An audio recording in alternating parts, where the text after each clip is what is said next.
neredeyse çocuğu eğitmekle ilişkili. Ama şimdi iyi başlangıç olacaktır. Bir çocuk anne karnında başlayan sürecini anlatıyor. Doğmamışlar 200 sayfa bir anda okuyup bitirebileceği bir kitap. Edebiyat kitap sayılır. Bunlar size bir ufuk açacaktır. Onun dışında ben diyorum kendi hesabımda. Onları sizlerle takip ettiğim süreçte paylaşacağım.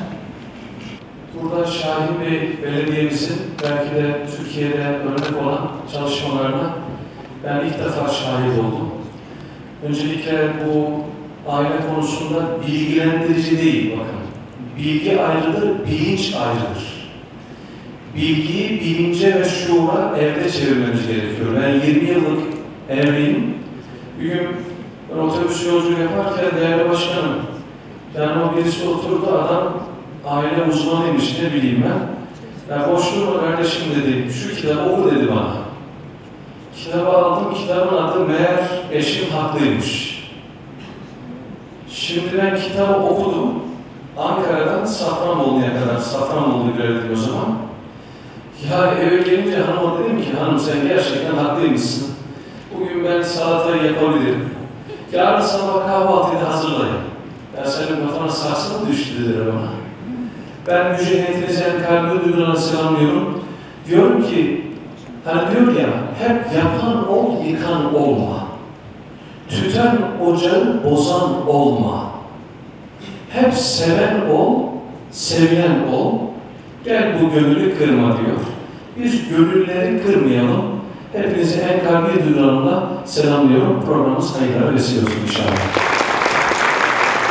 Aile bizim toplumumuzun çekirdek yapısı. Bunu da eşler oluşturuyor ve çocuklar oluşturuyor.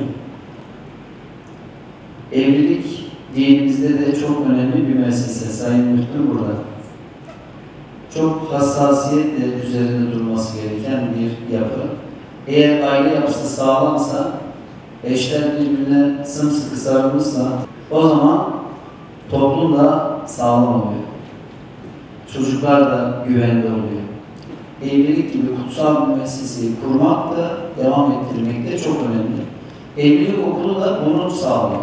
Mesela biz evli çiftlerimizi alıyoruz. Evli çiftlerimizin birçoğunun söylediği şu, iyi ki katılmışım, burada öğrendiğim birçok şeyi ben bilmiyorum. Hayatıma değer kattı, eşleri birbirine karşı daha saygılı, daha sevgili, daha çok teşekkür eden, daha çok birbirini takdir eden bir noktaya geldiğini ifade ediyorlar. Biz de bundan mutluluk duyuyoruz.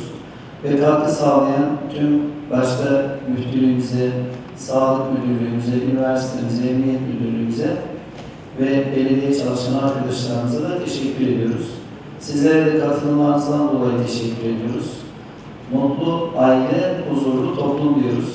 Ve evlenen çiftlerimize de yeni evlenenlere çamaşır makinesi düğün hediyemiz. Güle güle kullansın. Evli çiftlerimize de kahve makinesini veriyoruz. Evet, muhabbetleri bol olsun. Bir fincan kahvenin 40 yıl hatırı var.